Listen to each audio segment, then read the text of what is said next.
Assalamualaikum warahmatullahi wabarakatuh. Selamat pagi, siang, sore, atau malam, sesuai dengan waktu Anda pada saat menyaksikan tayangan ini. Kali ini kita agak sedikit berbeda pembahasan daripada video-video yang lain, karena video yang lain kita fokus kepada Kitab Undang-Undang Hukum Pidana. Kali ini kita akan fokus terhadap pengadaan barang atau jasa pemerintah, yang tentu saja tetap erat kaitannya dengan Kitab Undang-Undang Hukum Pidana, yaitu membahas tentang masalah pengaduan oleh masyarakat yang ditujukan kepada APH atau aparat penegak hukum. Karena banyak yang menyampaikan di akun TikTok saya maupun di Facebook dan di YouTube yang mengatakan, "Pak, bagaimana kalau misalnya ada pengaduan kepada APH, kemudian apakah APH ini bisa langsung menindaklanjuti, bisa langsung memanggil pengelola pengadaan barang dan jasa untuk diperiksa?" Sebelum kita lanjut, Bapak dan Ibu, rekan-rekan semua, satu-satunya aturan dalam bidang pengadaan barang atau jasa pemerintah yang tertinggi adalah peraturan presiden. Dan sampai video ini dibuat, Perpres yang digunakan adalah Perpres nomor 16 tahun 2018 dan perubahannya. Kenapa saya katakan dan perubahannya? Karena Perpres ini sudah berubah 2 kali. Perubahan yang pertama adalah Perpres nomor 12 tahun 2021, dan perubahan yang kedua adalah Perpres nomor 46 tahun 2025. Sehingga pada saat Anda membaca Perpres tersebut, mohon berhati-hati, Anda harus membaca dari sisi konsolidasinya.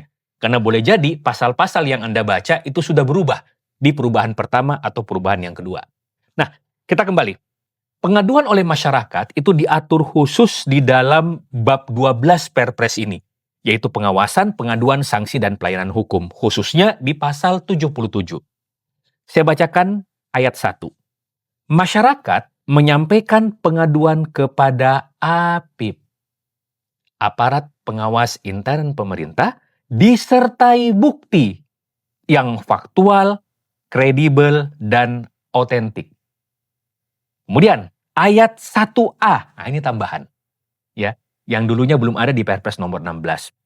Dalam hal terdapat laporan dan atau pengaduan dari masyarakat kepada menteri atau kepala lembaga, gubernur atau bupati garis miring wali kota, atau kepada Kejaksaan Agung atau Kepolisian Negara Republik Indonesia mengenai penyimpangan atau penyalahgunaan wewenang dalam pelaksanaan pengadaan barang atau jasa, penyelesaian dilakukan dengan mendahulukan proses administrasi sesuai dengan ketentuan peraturan perundang-undangan di bidang administrasi pemerintahan. Ketentuan ini, klausul ini inline dengan video saya yang lalu yang berjudul tentang masalah ultimum remedium. Ingat, kalau ada laporan atau pengaduan kepada APH, dalam hal ini adalah Kejaksaan Agung atau Kepolisian Negara Republik Indonesia, mengenai penyimpangan atau penyalahgunaan wewenang dalam pelaksanaan PBJ, penyelesaiannya dilakukan dengan mendahulukan proses administrasi sesuai dengan ketentuan peraturan perundang-undangan di bidang administrasi pemerintahan. Apa itu? Undang-undang tentang administrasi pemerintahan, bukan tindak pidana korupsi.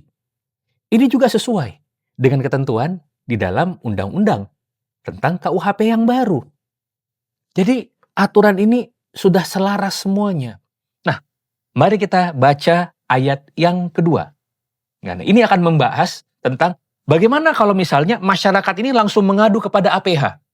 Ya, ayat 2. Aparat penegak hukum yang menerima pengaduan masyarakat berdasarkan tugas dan fungsinya sesuai ketentuan peraturan perundang-undangan terkait proses pengadaan barang atau jasa, wajib, saya ulangi kata ini, wajib meneruskan pengaduan masyarakat kepada APIP untuk ditindaklanjuti sepanjang bukti awal yang disampaikan termasuk wilayah administrasi dan atau perdata sesuai dengan ketentuan peraturan perundang-undangan. Mari kita lihat.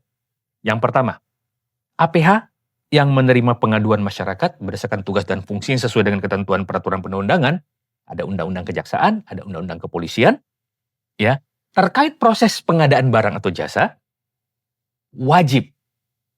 Berarti kalau tidak dilakukan, terjadi perbuatan melawan hukum, meneruskan pengaduan masyarakat kepada APIP. Jadi, setelah menerima pengaduan, itu wajib meneruskan pengaduan tersebut kepada APIP untuk ditindaklanjuti. Bukan setelah menerima pengaduan, kemudian langsung memeriksa tanpa menginformasikan, tanpa meneruskan kepada APIP terhadap hal-hal tersebut. Manggil sana, manggil sini. Tapi Pak, pasal ini kan ada kata-katanya sepanjang bukti awal. Nah, mari kita bahas ya. Sepanjang bukti awal yang disampaikan, siapa yang menyampaikan? Tentu saja adalah pengadu. Ya, masyarakat yang mengadu ini menyampaikan bukti. Bukti apa yang disampaikan? Wilayah administrasi. Pertanyaan sederhana. Kalau kita bicara tentang masalah pengaduan dalam pengadaan barang atau jasa, itu administrasi atau bukan?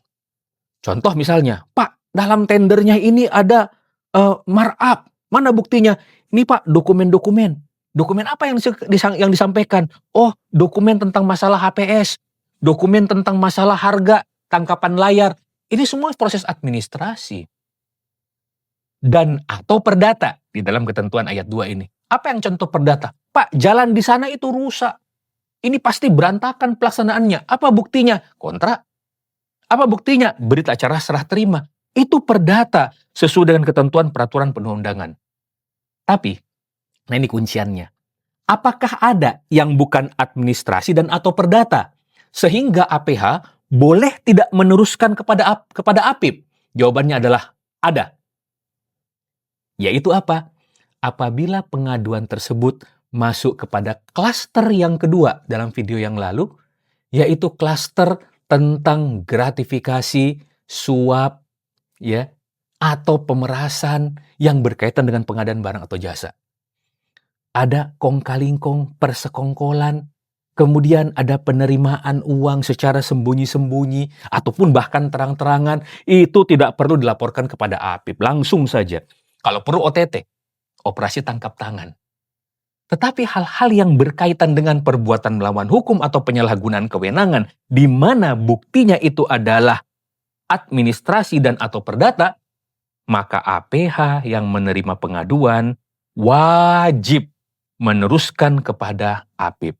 Nanti APIP akan menindaklanjuti pengaduan sesuai dengan kewenangannya yang dilaporkan kepada menteri, kepala lembaga atau kepala daerah, dan kalau memang diyakini ada indikasi korupsi, kolusi, dan nepotisme yang merugikan keuangan negara, maka dilaporkan kepada instansi yang berwenang oleh menteri, kepala lembaga, atau kepala daerah.